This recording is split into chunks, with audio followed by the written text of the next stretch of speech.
TTV வந்து வேறு alliance அவருக்கு இல்லை, அதனால் அவர் விஜய் பெரிதும் நம்பி இருக்கிறார்.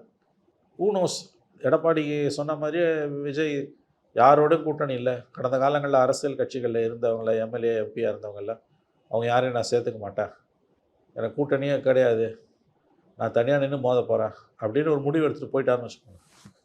அப்போ டிடிவி நிலைமைலாம் என்ன ஆகும்? ரொம்ப சிக்கலாகிடும். கொடி பிடிச்சோன்னா பிள்ளையார் சுடினார். ஆனால் என்னாச்சு? நாங்கள் கரூருக்கு முன்னே என்ன நிலைப்பாட்டில் இருந்தோமோ அந்த நிலைப்பாட்டில் தானே நிர்மல்குமார் சொன்னார். ஆமாம், தனியாக தான் நிற்போம், முதலமைச்சர் வேட்பாளர் விஜய் தான்ட்டாங்க. அப்போ அது எவ்வளோ பெரிய பாதிப்பு எடப்பாடிக்கு.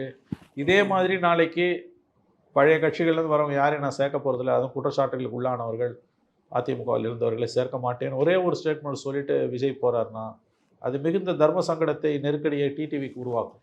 A to B உங்கள் பசியார எங்கள் ருசி பேசும்.